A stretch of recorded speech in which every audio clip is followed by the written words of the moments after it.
G'day folks, today we're taking a look at a pretty interesting Linux distribution from the days of the very, well, fun. G'day folks, in today's software overview video we're taking a pretty in-depth look, at least from my perspective, at what I think is a pretty interesting Linux distribution from the very start of the 21st century, known as LindowsOS. Now, this in particular kind of has an interesting backstory because of the company name, but we'll get into that here in a minute. Now, I have 0.91 of LindowsOS, otherwise known as Sneak Preview 2, and that was leaked on the 5th of April 2002. Now, the actual OS 1.0 release was in late 2001, but I believe something happened and, obviously a beta got leaked. So we're going to install that today on a Pentium 3 computer. Now, for a little bit of a backstory, LindowsOS, specifically the company Lindows Incorporated, which was founded in August of 2001 by Michael Robertson, their end goal was to develop a Linux distribution that was capable of running Microsoft Windows applications. Because, of course, at this time, Linux was more commonly used with business and other low-use applications. I don't know. I'm not too good with my Linux, so forgive me if I screw a detail or probably several. So obviously I'm going to have those keyboard warriors in the comments that are probably going to bash me, but whatever. Anyways, I digress. So the end goal was to use the Wine API to help with running Microsoft Windows applications. And basically the end goal was to just make a version of Linux that you could install, and then you could probably either tag team alongside Windows, like what Linux Mandrake did back in the day, or obviously just have one sole operating system for running both Windows and Linux applications on. However, this didn't work out because they just preferred to make Linux applications easier to download, install, and use. And they used a technology called CNR, or Click and Run, which used Debian's advanced packaging tool, or apt, as we think of it today. Of course, apt is still a name that gets tossed around in Debian or Ubuntu-based derivatives, so that's where that comes from, because Lindows is based off of an earlier Debian version. Now here's where the interesting part gets in. In 2002, shortly after the release, Microsoft actually sued Lindows Incorporated for the claim that the Lindows name actually constituted an infringement of the Windows trademark. But actually in court, this was rejected since Microsoft had used the Windows term, not to be confused with Windows since there is a difference, so now you know, to describe graphical user interfaces before Windows was a thing. Of course, the windowed operating system style of graphical environment was already paramounted by Xerox Corporation and Apple Computer from years before.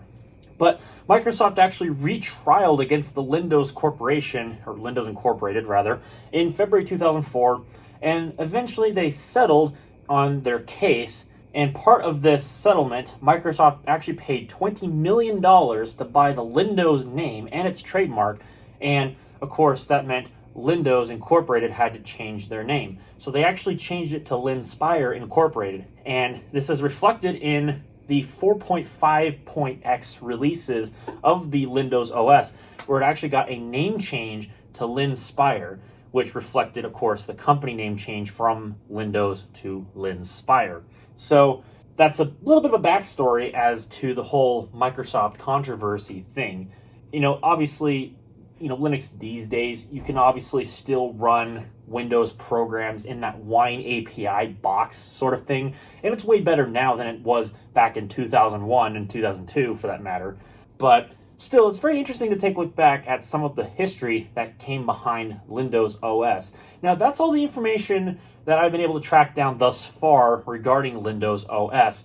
So, without further ado, I suppose let's take a look at the operating system itself, version 0.91, or Sneak Preview 2 once again, and let's just take a look at it. Let's just see what came with it when you installed it, and just overview the OS. So, without further ado, let me get my computer turned on here, and then we can go ahead and get into the actual installation of the operating system.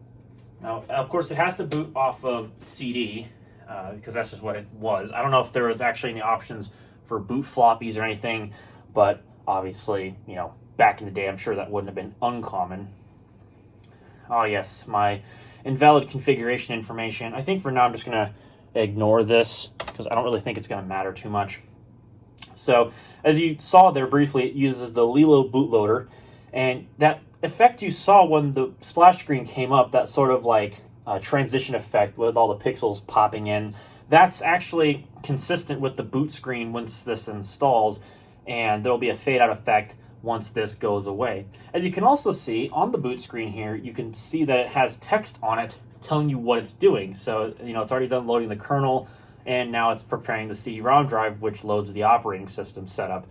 And in a moment, this does take quite a while to start up off of a CD, although in my case, because the computer I'm using is a Dell Optiplex GX150 small form factor with a 1 gigahertz Pentium 3 and 512 megabytes of RAM, this would technically be considered a high-end computer from the day to run this operating system on. So I can't imagine it's going to take more than a minute or maybe like a minute and a half to load if you were to just let it sit and boot from the CD. Of course, older computers from the time period would obviously take a lot longer to load, but it's not that big of a deal. I purposely chose a machine that was high-end anyway because, for the sake of why not, switch things up a bit.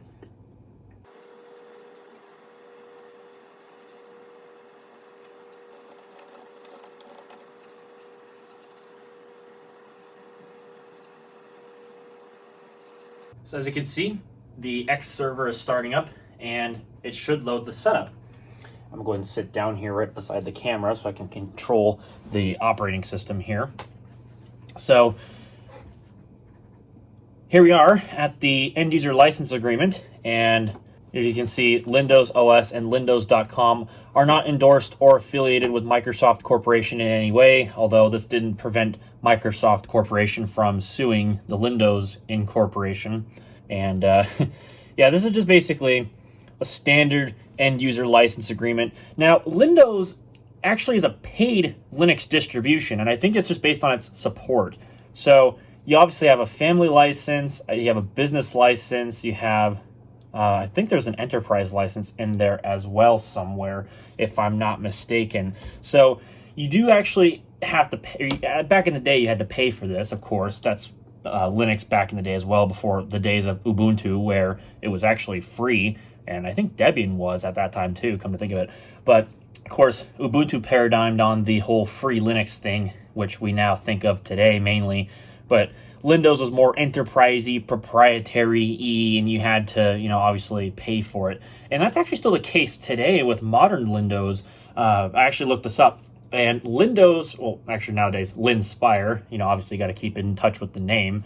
Modern version, I think it's 9.0, which just recently came out as of the making of this video. And yes, you can go out and buy a license and run Linspire. It costs, I want to say $30 for a single user license with your own support sort of thing. And I believe you pay extra to pay for the support if you want additional support. And of course, like I mentioned, there's also family licenses, enterprise licenses, that sort of thing, as it's meant to be an all-encompassing sort of distro. So I don't know. If I ever really do have the interest to do another thing on Linspire, it's going to be with YouTube money, because I have no interest in buying it myself. But it could be an interesting video just to take a look and see how far this LindowsOS, if you will, has transformed. But nowadays, I don't think it's too interesting, because really all it is just Ubuntu long-term support code, which has its own sort of proprietary software slapped on top of it, and that's what you're paying for. So I don't know if it's really worth it or not, but to some people maybe it is. But that just depends on how big of a Linux person you are. So I don't know, for all intents and purposes, it's whatever. So as you can see, we want to install it on the hard drive entirely, wipe it out, format it, whatever. I believe if you have Windows 98, 2000, ME, maybe XP, although that's probably stretching it, you could probably use this option here. I don't have a copy of 98 SE or 2000 on this computer to try that out with, although that could be an interesting experiment for another day to try that. But I'd rather try it with a version that's a little bit newer than this sneak preview version. So that way it just reduces the chances of bugs or whatever the case might possibly be.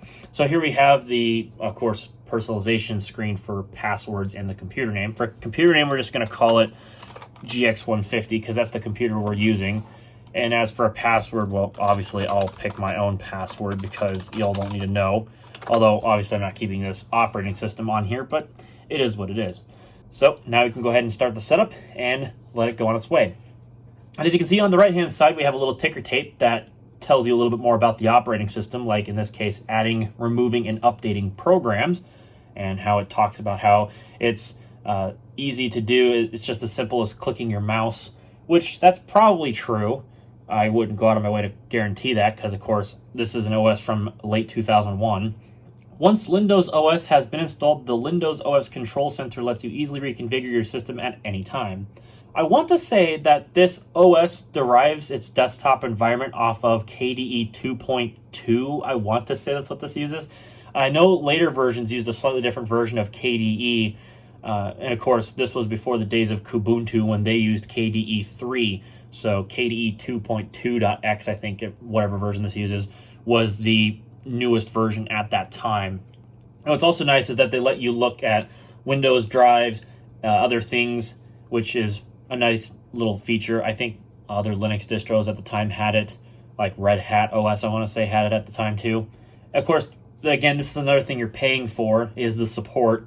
And I think they probably still have some variant of this up today for their modern Linspire releases.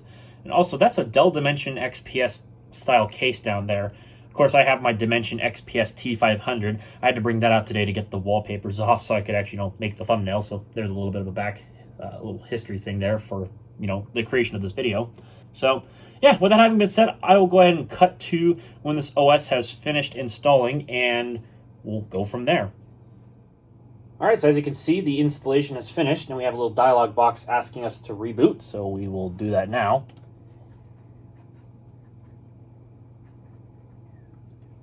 And then as you can see, it just ejects the CD, and it tells us shutdown complete.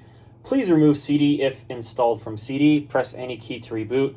Although, unfortunately, my monitor is throwing a temper tantrum because it doesn't like the resolution it's at.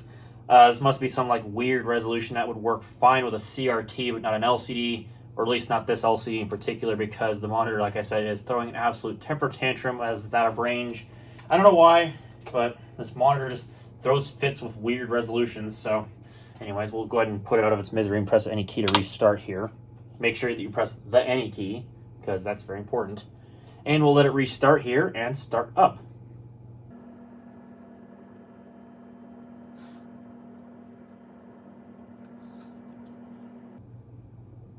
All right, here we are at the little boot menu.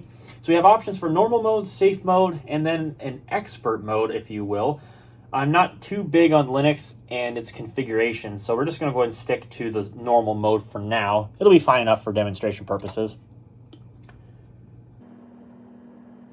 And of course, this is the first startup, so it's going to take longer than normal to actually configure everything, so fair enough.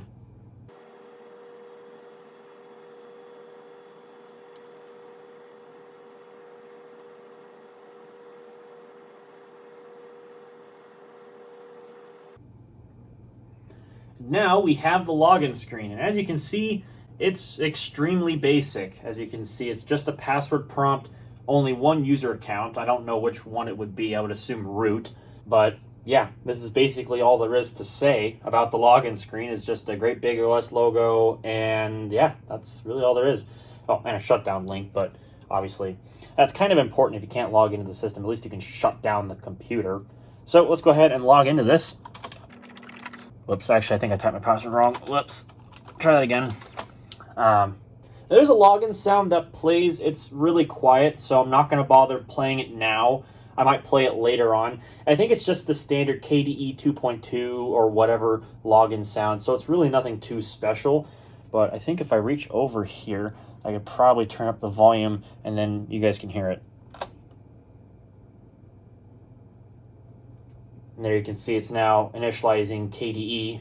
It's kind of hard to read, but you can see it.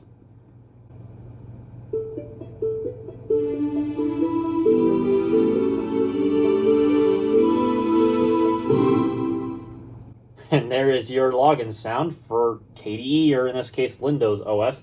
So here we are at the desktop. So on the left, which is basically on the desktop here, you can see all kinds of shortcuts are available for things like My Computer, which is definitely not a rip on the Windows My Computer prompt. And interestingly, there's a C on the desktop. Now, I think the reason why they put this C shortcut there is because if you had a Windows installation that you were putting LindowsOS on alongside, then that would be populated with your Windows folders. And this is evident when you go into that C, you open it up here, and as you can see, obviously, haha, punny joke there, you got a Windows folder, you have program files, My Documents, and a temp directory. Now, these don't link to anything because Windows was not on this hard drive before I installed Windows, but, if it was, obviously, then, those would be populated. So those are just empty shortcuts, if you will. There's also shortcuts for CD-ROM, floppy, printers, network, and your trash. And there's another Windows shortcut is My Documents, so that's kind of interesting. There's also the folder for Click and Run here. Now, there's nothing in this folder, if I'm mistaken. Yeah, because this would obviously need to have an internet connection in order to work. But if I did have this connected, I don't know what would pop up, if anything, other than what's already here.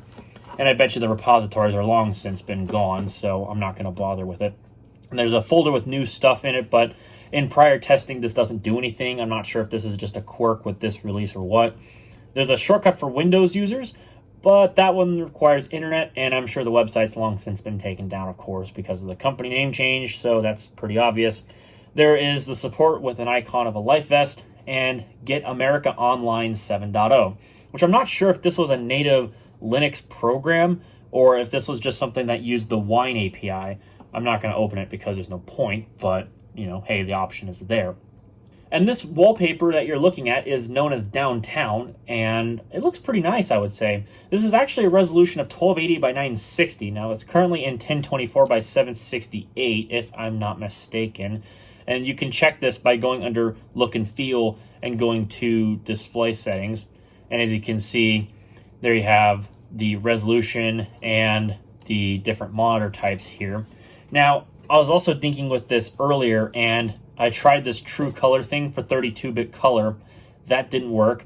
I could try 24-bit color, but I think whatever it has this set to right now, I'm not going to touch it. I'm going to leave it alone because I swear if I touch something, it's going to break X, and I have to reinstall the entire operating system from scratch, and I'm not in the mood for that because obviously I am an absolute noob when it comes to Linux. I'm not going to try reconfiguring the flippin' X server. That's not really my interest today. So here we take a look at some of these programs that come with the OS. Of course, new stuff was that folder on the desktop there, which doesn't really contain anything in it. Business and finance, we have a few different things in here. We have access to, of course, our calculator. Now, these programs here are kind of interesting. You notice that there's a Microsoft Word viewer, a PowerPoint viewer, and an Excel viewer. We'll take a look at the PowerPoint viewer, because why not? Okay, this is just basically the Windows interface. So we're just going to go ahead and close out of that. I don't know if it's still going to launch the program here in the background. That's interesting. But basically, we'll open up Microsoft Word Viewer. As you saw, there was that splash screen for Word Viewer 97. Now, these are examples of programs that are running with the Wine API. And a way you can tell is because the mouse cursor will change from the LindowsOS, or in this case, just the X server window cursor, to the Windows cursor. Because you can tell it goes to a white cursor that's physically larger. And I'm not sure what's going on, but my mouse control in this is not working. At least in Word Viewer 97, I can't get it to work. So I have to navigate around the interface using the keyboard. And it's kind of a bit interesting. Yeah, it just beeps when I'm trying to get to the About prompt. So I can't show that one in particular. But maybe if I go in here to the Excel viewer, maybe I'll get extra lucky. So you can get a bit of an idea. This is just strictly a Microsoft rip on program. Okay, this one I can actually take a look at the thing here. So yeah, this is just strictly a Microsoft Windows program. That's all this is, running under Wine. And of course, that's not the only thing in here. There is a word processor. This just uses the one that comes with KDE. It's just rebranded as word processor. But if you go under here, it's the Kwrite program. And it's using KDE 2.2.2, as you can see. Of course, Kwrite was later known as Kate, or the K Advanced Text Editor, in later versions of the KDE user interface, and Kubuntu in particular. And under here, this more, these are just web shortcuts. These take you to the Lindows.com website, or what would have been the Lindows.com website back in the day. As far as games go, they do include a few games. So you have access to like Tron, Battleship, Poker, Minesweeper, and then there's a Potato Guy thing. What's also funny is there's a tip of the day program underneath the games. I'm not sure if this was intentional or if they just forgot to move it around to a different directory, like maybe the utilities directory, for example. But here it is. So it gives you tip of the day. I don't know why this is in the games directory in this menu down here, but it is. So they're just showing you that some people need many terminal windows just to enter one single command, and apparently you can use Alt F2 or whatever to fire up programs. I'm not really sure. Oh, that must just be in the terminal, because obviously if you're using something like TTY sessions, those are completely different, but those are, again, totally different. But we're not going to take a look at the games, at least not right now. There's a web browser. This just uses Conqueror.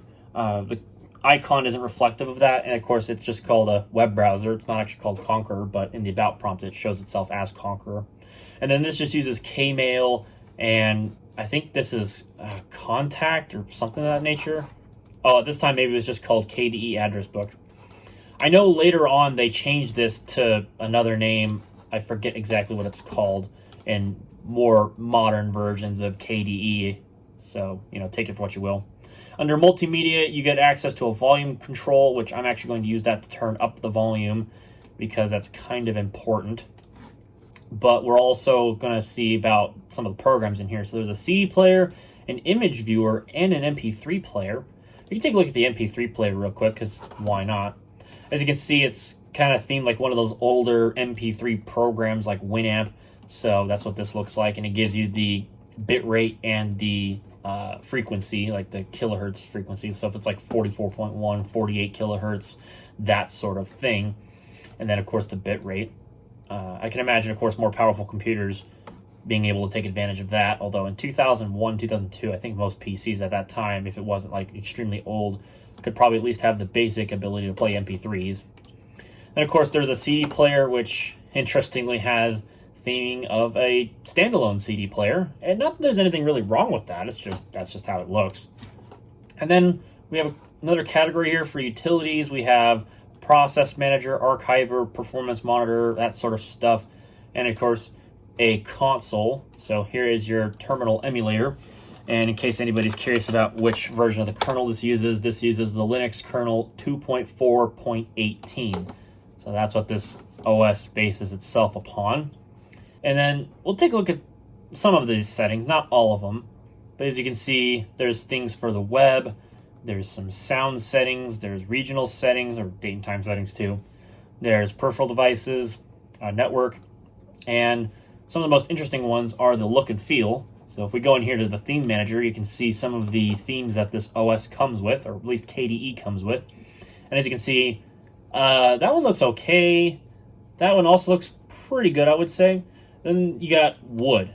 Wood just looks, I'm not sure how I feel about this one. This one just looks like cringy early 2000s themes, and I'm sure George Russell, I can't even say names, would approve of that. And of course, you can also customize all the different themes. Now, the overall theme that we're using right now is very reminiscent of that of Windows. It even said so in that one window. And you can change this around a little bit based on this desktop settings wizard. Now, this is a KDE program, as you can see. And, yeah. So here we go. As you can see, we have options to select your preferred system behavior. Do you like KDE? So if we press next, as you can see, it adjusts the theme accordingly. So this would be default for KDE if I'm not mistaken. And you can change this around to, say, Unix. So you can change it to the Unix theme. And Unix, as you can see, it changes to this thick window border because I think Unix at that time had a different desktop environment look to it. Of course, the one that we were using out of the box was the Microsoft Windows theme, which, as you can see, puts the title over to the left, and it looks like Windows 9X. And then there's Mac OS, which turns on this menu bar up at the top, and as you can see, the visual style is a little different because the close button is off to the left. I think at this time they were starting to emulate like the Mac OS like 9 sort of theme, where you had the Windows shade option over here, maximize and minimize, or maximize and restore over here, and then the close button on the left. But I think for all intents and purposes, oh, and also another thing too, you can only resize from the one corner. You know, that was a thing in Mac OS for the longest time. But we'll just keep it on the Windows theme for now, for what it's worth. And here we have a little bit of a slider toggle to show what we can enable. And since we have a faster computer, we can use all of them, and that's totally fine and doable. So as we start turning this up, as you can see, they start turning on a lot of the different effects. And in this case, you might be able to notice that you have sound theme enabled. Well, we're going to turn that off because it enables a bunch of sound effects. Actually, you know what? Screw it. Let's do it. But it enables a bunch of sound effects. So you'll quickly hear that as we go on with this. I'm going to turn the speakers down a little bit because I turned the volume up inside the system. As you can see, the desktop icons got larger. We can pick different themes too. Like we can pick the KDE default style, Mac OS Platinum Redmond, which is the one that we're using right now, and then Sunshine. So as you can see, it changes the theme based on what you select. Now I'm going to go ahead and stick with the KDE default, because why not? And then you can also launch this Kde Control Center, which, since we enable the sound effects, is going to play a sound effect. Now, I believe that sound effect is for opening Windows. I'm not sure. Don't quote me on that, but that's what that sound effect would be associated with.